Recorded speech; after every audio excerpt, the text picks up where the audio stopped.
Episode 31 with Faydra, America's crisis coach. Hey everybody, you're listening to the Never Forsaken podcast, looking at the lives of the outcasts, the seekers, the never forsakens, those in or out of the local church, and passionate about Christ. The show is broadcast weekly, and show notes and more information can be found at neverforsakenpodcast.com. I'm your host, John Robinson. Let's get into the show. Hey friends, I just wanted to thank you for supporting the Never Forsaken podcast. This is episode 31. Doing really great with listeners and response to the show. My friends, you've been sharing the show, making comments on social media. I really appreciate it. Keep the reviews coming. Keep the positive comments coming. Share with your friends. I love hearing from everyone. I also just wanted to tell you about Patreon if you've not heard of it. It's a great way for you to support the show if you're a regular listener. I encourage you to go to patreon.com. That's patreon.com/neverforsakenpodcast. I've got the link up in the show notes. And you can support the show on a monthly basis for just $1, $2, $5, $10, whatever you like. Just got first supporter a few weeks ago. And again, if you're a regular listener, feel free to support the show. And the show's not free. It costs money every month for website hosting, file hosting, and I'm always looking to improve the show and reach out to more people through ads and whatnot. And so your support would greatly help. So go to patreon.com/neverforsakenpodcast. Enjoy episode 31 with Faydra, America's crisis coach. Hey, John, thanks for having me. I am glad to be here. Faydra, you have got an exciting, although probably not exciting at the time, story, but your story is just full of crisis. And so let's just jump right into it and kind of skip over the introductions and the small talk, but let's just get right into your story. It's incredible what you've gone through. If you could just share with the listeners. Oh, well, thank you so much. I am so thrilled to be on a podcast where I can talk about my spiritual place in life and my personal journey and coming to know God the way that I have, because it's been a life changer and it took a massive, massive life crisis to get me there. So just to kind of start out, in the beginning of life, I was in a severely abusive household. I was born to a mother who probably the best decision she ever made was not to have an abortion. And that was just kind of the end of her making quality decisions on my behalf. Mm-hmm. And she subjected me to a step-parent who was incredibly cruel. And I was raised in a pretty torturous environment from the age of 3 until 13. And I was sexually and emotionally and physically abused pretty much on the day-to-day. Wow. And I came out of that with a lot of maladaptive social skills because I just didn't know any better. I was living hand to mouth. And so I left that situation when I was 16, actually, and I've lived on my own. And I was able to kind of pick myself up, get myself educated. I studied psychology, child development, and really was able to teach myself those skills that I didn't get organically as a child. And so life got better, and I didn't know who God was. The only thing I knew about God back then was if he loved you, your life was blessed. That was the message that I got in media and just my walk in the world. So I looked at my life and thought, wow, he must really hate me. Right. And I just didn't have any knowing back then. I went into being a young adult and I had children like everyone does. And my first marriage ended very tragically. My first husband was mentally ill. He didn't know it. I didn't know it. None of us knew what even that was back in the day. And I was left a young mother with no husband or father for my child. Got married again and had a relatively great marriage for about 10 years. And my husband had an affair with one of my closest friends. Wow. And so through that pivotal moment, I really made huge strides and changes in my life. And my children were involved in like vacation Bible school and things like that because, that's what we did in small communities. And even though I didn't know anything about a personal relationship with God, I felt like, well, these children, I love them and I could see them through mother's eyes and knew that they were flawless and that they had a chance. So, we did the the thing of going to church, but it was not really, it was more perfunctory. It was more what I thought people were supposed to do. This is what healthy people do. Yeah, and kind of giving like a positive thing for your kids. Yeah. And kind of giving them what you didn't have growing up. So it totally makes sense. Yeah, I was just doing what I thought healthy, functional adults did. So moving through life, and things actually got really better for me after that. My natural gifts and talents have been speaking, writing, things like that. And my career was actually going very, very well. And my career is all in mental health, family court services, and social services. So I have about 22 years working all the way from the trenches all the way up into administration in those fields. So I have worked with thousands and thousands of families at this time. And so I really started blogging and doing that before it was really a thing. And I became pretty well known for that. And things were going very, very well. I was a single mom for quite a while. And then I met my now husband. And when we met and we were dating, he was going through some pretty significant personal crisis. And the main thing that I noticed about him is he was a Christian, and he was very open about that. And I didn't know what to make of it, you know. Mm-hmm. And the coolest thing about him was it was just him being a witness. And I didn't know what that was at the time. I just thought, wow, this guy's got something, you know, just really great going on. And I love his mentality and his outlook. And he was actually going through a really, really tough situation that at the time I really underestimated how big it was. And to make a really long story short, he was being prosecuted by the state for a white collar crime, and he knew he didn't commit it. The attorneys in his who were helping him believed he didn't do what they were accusing him of, and he was trying to work things out with the state. And it was 6 years of fighting, and along the way, the state just kept cranking down, trying to get him to take a deal. And at one point, they put him in jail for 2.5 years, trying to force him to take a deal. And watching him walk through that fire and never lose his faith, and always believing that God was there for him and with him, and that he didn't understand why this is happening to him. He was a pillar of the community, a very wealthy man, a very, you know, God-fearing man, God-loving man, and just a wonderful all-around guy. And yet this reign of terror was coming down on him.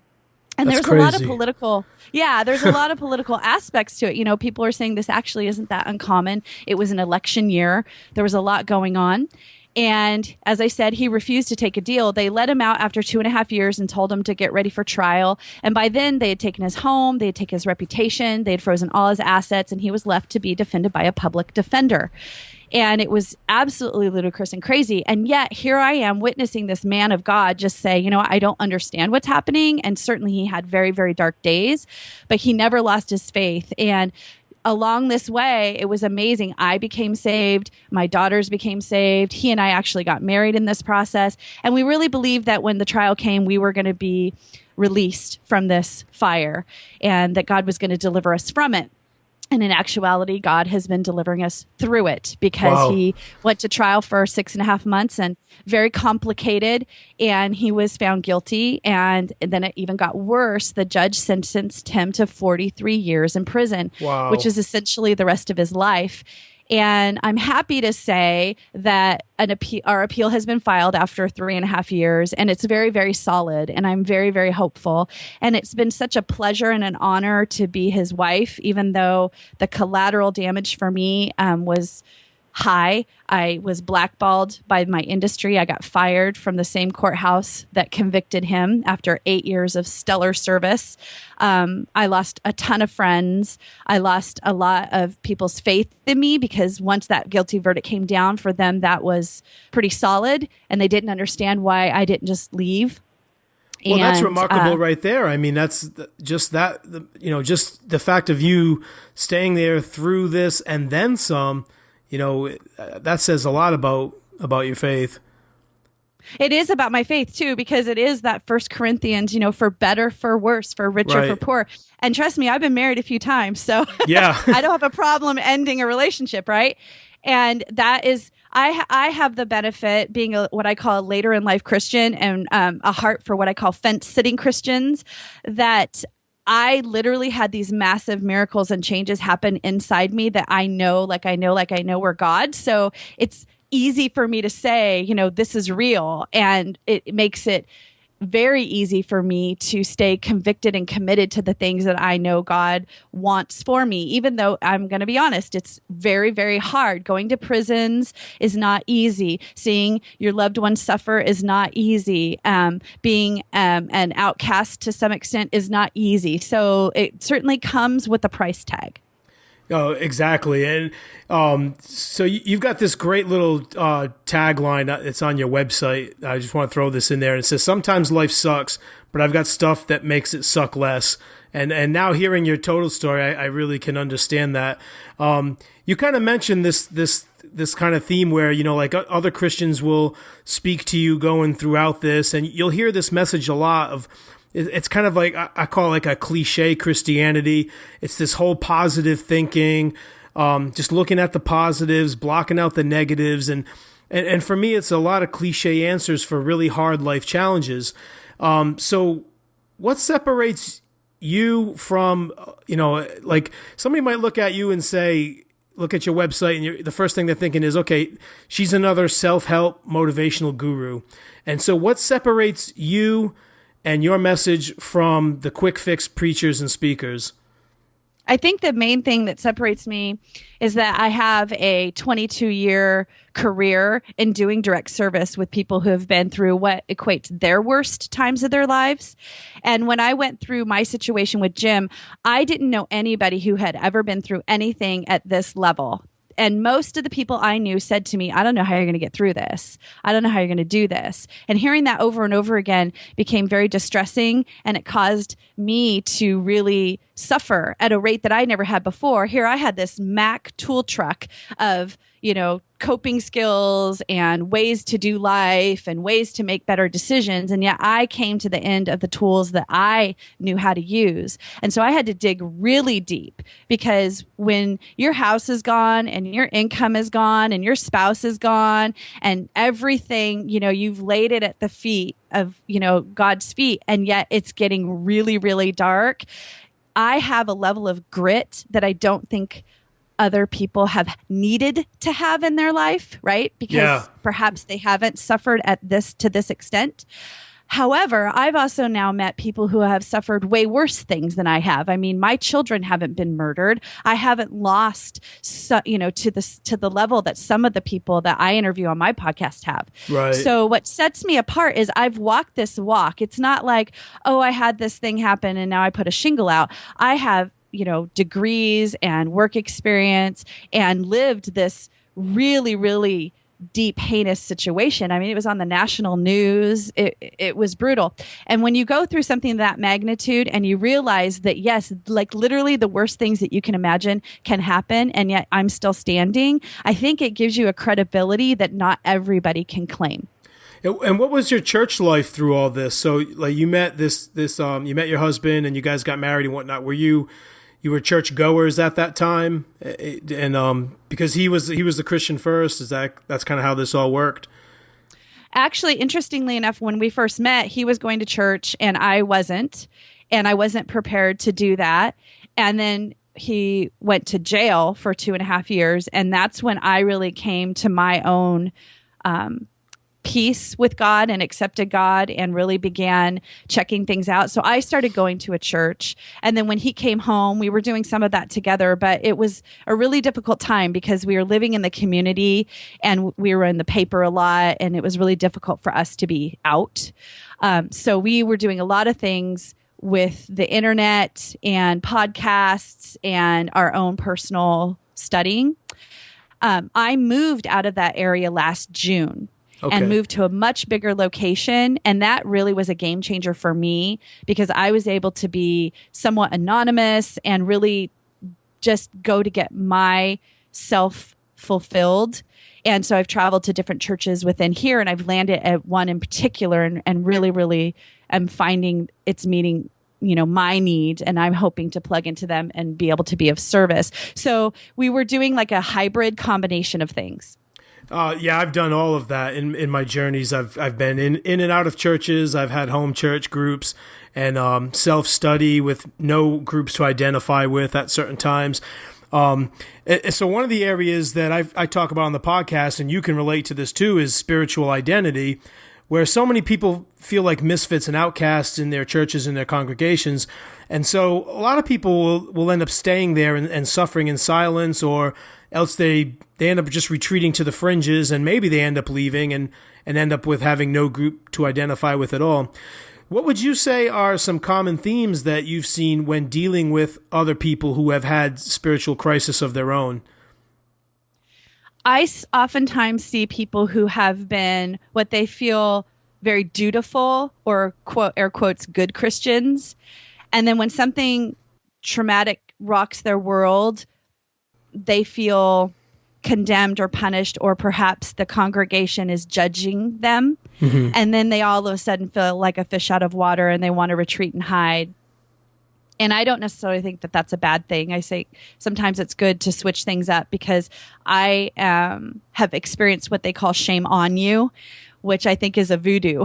When I've heard that term my whole life, but never experienced it until it really hit home. And when people say shame on you, that's them putting something onto you that you don't necessarily deserve, and it's based on their filter. So sometimes I've seen people in their churches become disillusioned or feel like they don't fit in any longer. And I think that it's fine to explore different opportunities, because one of the things that I believe in my own personal relationship is that God has a plan for each of us to meet his people's needs through our brokenness. And my level of brokenness is different than someone else's. And my background of being severely abused, of being a mental health provider, of being a family court services provider, all those things that I do, I meet the level and the need of a very gritty person who has possibly been through the ringer. And that's going to be incredibly different than maybe somebody who, what I call sister super Christian, who's never really experienced anything. She can't really speak into me, and I can't really speak into her. And it's important for us to know that you can move about the body of Christ until you find the place that you fit and the place that you can fit for others. Now, it's funny you say that. You just use that term, God has a plan. And I'll be honest with you, because kind of coming out of fundamentalist backgrounds, and a lot of the groups that I'm part of on Facebook are unfundamentalist groups. And I think there's one thing we joke about a lot as coming out of fundamentalist backgrounds is the Christian cliches.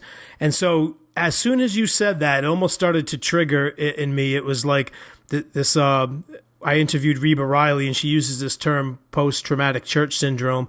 So as soon as you said God has a plan, I almost was like, ugh, ew, no, said it. Not another one. But then you followed it by saying, for your brokenness. And I think that's a lot of times people, they want to say God's got a plan and he'll work all things out for good, but they want to sweep the brokenness under the rug and just think that it's going to be this miraculous, positive thing, which sometimes it ends up not, you don't always come out of these tough situations with a positive outcome, if that makes any sense.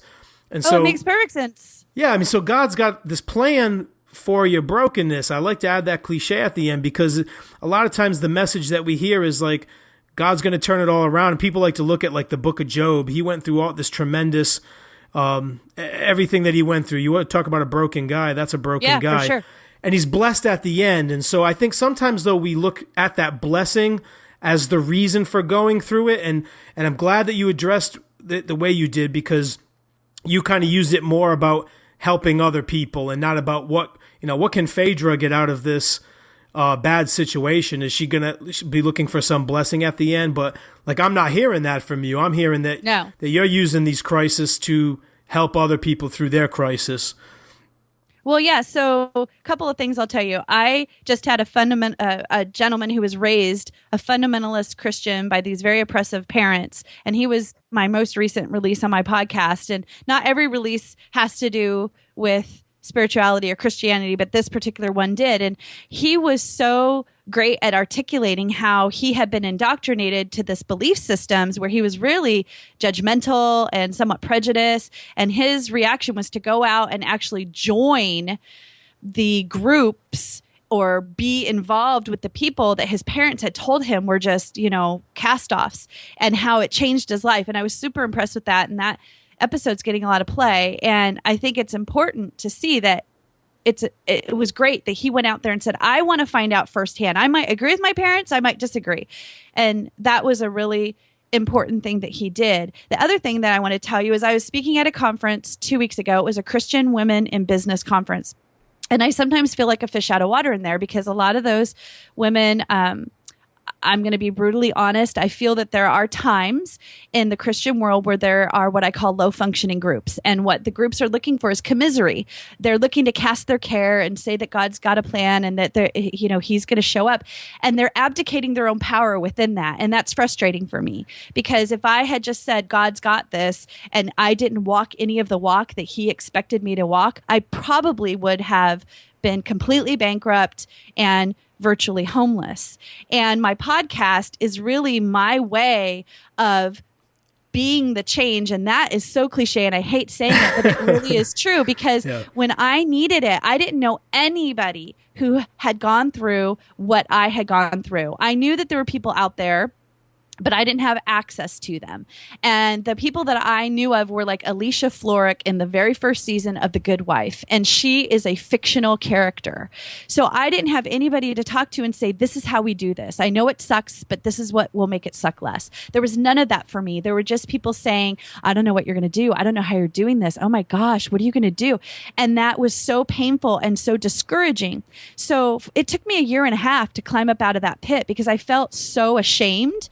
I didn't understand. I thought God was going to deliver us from it. I know now that he's delivering us through it. And there's a very, very big difference. But the thing is that I used my podcast as the platform to actually make sure that anybody who's suffering at any level has somebody they can listen to who's been there. And maybe it isn't the same experience, but I know that the full range of human emotion is the same. And anybody who's on my show makes an agreement that they will take an email or be accessible to somebody who might reach out to them because they resonate with them. And for me, knowing that somebody may take suicide off the table as an option because they heard somebody out there who's been through the fire, that is what helps me live with my current situation. I mean, currently Jim's still gone. Currently, I'm still a widow without the death. Currently, I still have this black smudge on my, my record. And it gives it, I'm not going to say it gives it purpose. It doesn't make it worthwhile. I still haven't come to that walk in my journey where I say, oh, it's worth it. But it gives me something to chew on, like a dog with a bone for a while. Well, that's pretty powerful that you said that about people being accessible and kind of creating that community. That was the whole reason I got into podcasting as well. And, people asked me like when I was starting this whole thing and my whole thing was, I'm not debating doctrines with people. I've got people of all different backgrounds. I'm a raised evangelical to agnostic and now I'm back in the Catholic Church. So it's like a completely different thing the way I was raised as well. And so I don't debate doctrines, but it's like I wanted people to be able to share their journeys for that same reason you just said, because somebody listening might relate to that. And like you said, reach out and it can actually change someone's life. And it's so funny because as like you seem a very motivated person and I get that same way with the podcast. Like sometimes I'll start to look at my numbers and it's like, okay, well, my number's a little bit down. Maybe I should just quit. I'm wasting my time doing this. I'm not making money doing it. But then something happens where somebody reaches out, you get an email from somebody, and they tell you how this just little thing that you said that you didn't even pay no mind to when you were saying it really impacted them and has helped them. And so, I mean, that's the reason I keep doing it, and I'm sure that's the reason you keep doing it as well. It is. And my goal is for that email never to become normal. I want that. At least my reaction to it. I want my reaction to always be thank you. Like not like, oh yeah, well, that happened. I want to always be impacted as well.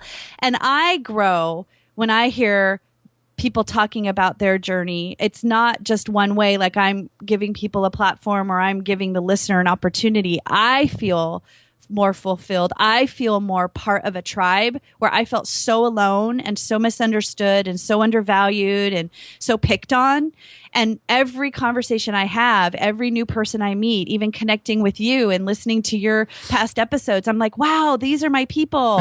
And I didn't know they were there, and I wouldn't have found them without my experience. So in those respects, I'm like, you know what? I wouldn't have picked this. I wouldn't have handpicked. Yes, what is it that they say in the Hunger Games? I volunteer as tribute. I wouldn't have done that. Right. But since I'm here, I might as well make the best of it, Well, and social media has changed all that too, because years ago when my wife and I, we went out of the church and kind of journeying through this wilderness, there was access to social media, but it really wasn't to the level that it's at now. And so, we really felt alone, and it was really hard to access people and to find people that were similar. And now in like the last year or two, boy, everybody's coming out of the woodwork.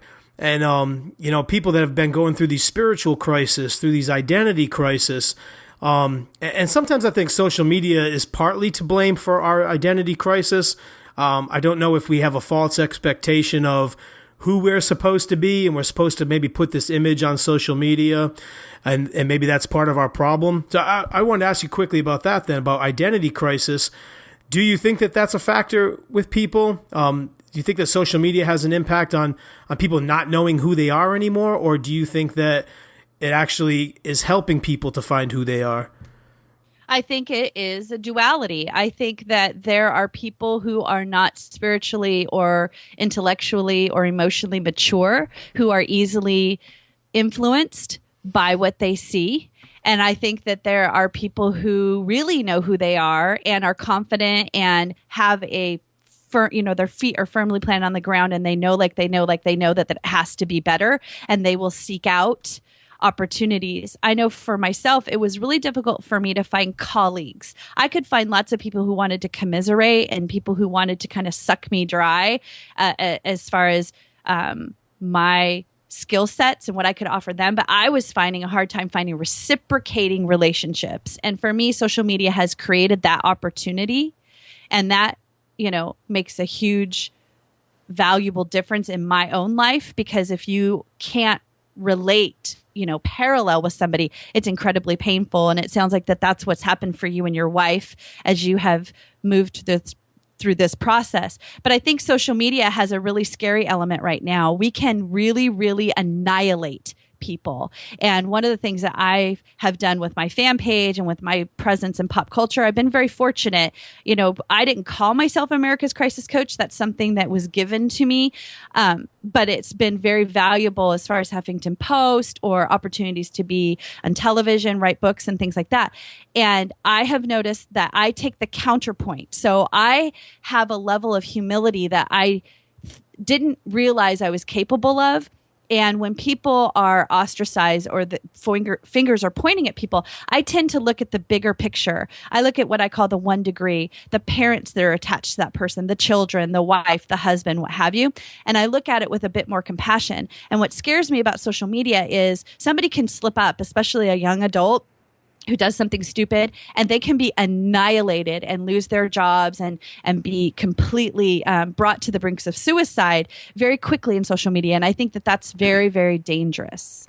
Yeah, it's brutal, and we actually have in our family, without getting into details, we've had situations with that as well. And it's funny you talk about taking the counterpoint. I use someone like Kanye West, for example.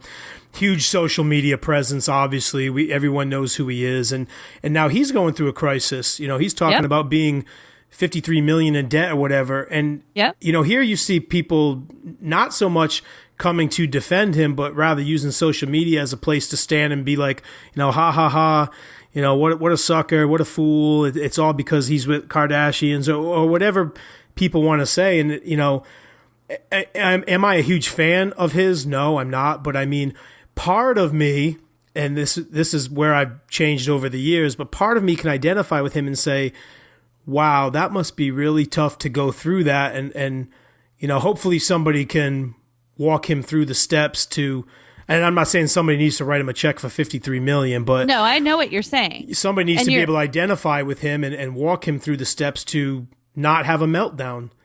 Right. And Charlie Sheen was another example when Right. he came out about being HIV positive. You know, here's a person who's thumbed his nose at propriety. And I believe Kanye West is the same. His arrogance, you know, is only surpassed by his arrogance. Yeah. And, you know, he's getting a little taste of what he's created. And I think even my husband, if you were to meet with him in prison, he would say, look, my ego was huge. My net worth was very, very high and my opportunities were crazy. And, you know, you believe a lot of that hype. And it took this situation. I'm not going to say that Jim hasn't had this amazing crash of identity and brokenness, and wow, I would do things very, very differently if I had the opportunity. So I'm hoping when I see Kanye or when I see Charlie Sheen or other people in those situations, I hope that they get some humility. I hope that what they do is they turn themselves around and they use that witness for others to show, look, you can do this. I was, you know, laughable. I was arrogant. I was, you know, doing all these things and I figured it out. So that's the best thing. It's like, I believe it's Ray Edwards who said the best thing you can do for poor people is not be one of them. So, for example, the best thing Kanye can do for arrogance is not be arrogant, right? And just show people that anybody can change, and hopefully he will mean it. So I hope he gets that help as well. One of the things, just kind of going back to what you asked earlier, I believe this, regardless of social media, but working with the people I do now, and I work with celebrities, I work professional athletes, I work with everyday people who are going through the worst times of their lives. And here's the thing that everybody has in common.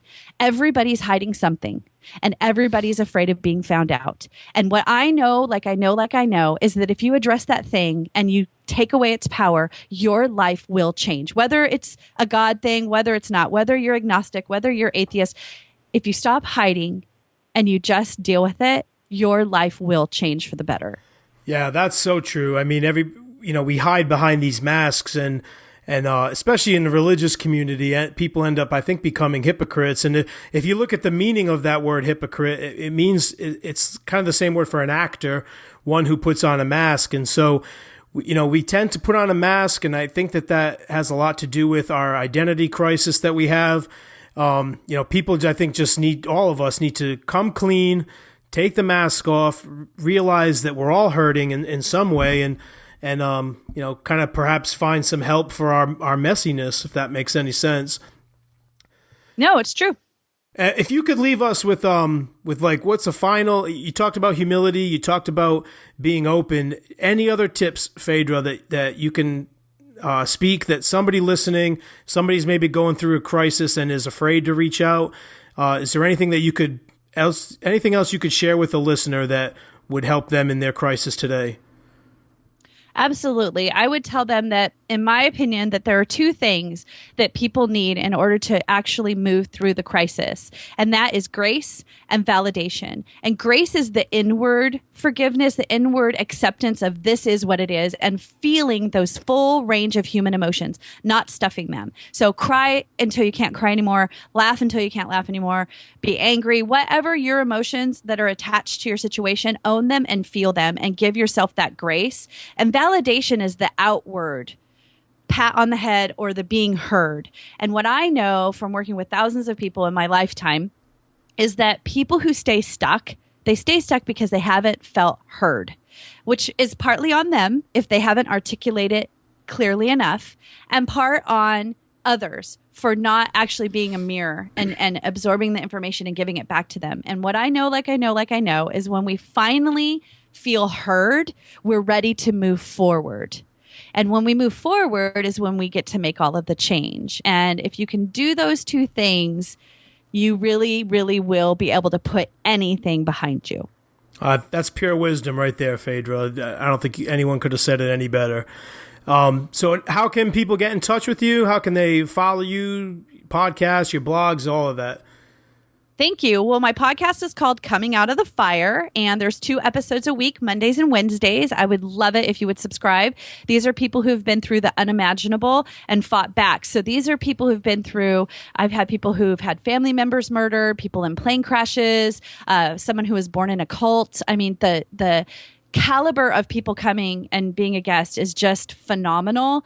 And what you'll see is that your situation might not be like that, but you will resonate with what they did. And the focus of my show is literally how they got through the fire, not just glossing it over. It's like, oh, I had this bad time and now I'm awesome. We really get down to the nitty gritty, right? So there's that. The other thing is, if you go to crisiscrusher.com, you can get a freebie from me. It's a bunch of videos, it's some worksheets, because if you're not in crisis right now, chances are it's just a matter of time that you or someone you love will face it. And it's so much better to be prepared. So that is a great way to get some great information from me. I am known as America's Crisis Coach. You can go to americascrisiscoach.com and grab some freebies there and watch my video that tells a little bit more about my story. So that's the best ways to get in touch with me. Well, the video is phenomenal. I watched it when you sent me the link, and I watched it again this morning. And I mean, I'm just like in awe. It's just a great story that you have, Faydra. You've definitely been through the fire yourself. And I'm so glad that I hate to, it always sounds so weird to say like you're glad somebody's been through all of this, but like you said, if you've been through this and through this brokenness and you're able to help other people's, then it was definitely worth doing. I know that sounds so weird to say, but no, it's so true. It's kind of like when you have cancer or something, people don't know what to say, so they just avoid you. And a lot of my colleagues or clients who have been through really crazy things like that, they say, just talk to us normal. So I know what you mean. I understand the meaning behind what you're saying. And again, that's validation. That's that outward feeling of, I got you. I don't reject you, Faydra. I know this story's not fun, but I want to be your friend. And that was something I needed more than anything. So I really appreciate you saying that to me. Oh, no problem. Well, Faydra, I'm going to definitely pass those links on. I'll get those up onto the Never Forsaken podcast.com and onto the Facebook page as well. And I thank you so much for taking time out of your schedule to talk with us about your crisis and how you've gone through it and how you can help others. I really appreciate that. Thank you so much. No problem, Faydra. Thank you so much. Have a good day.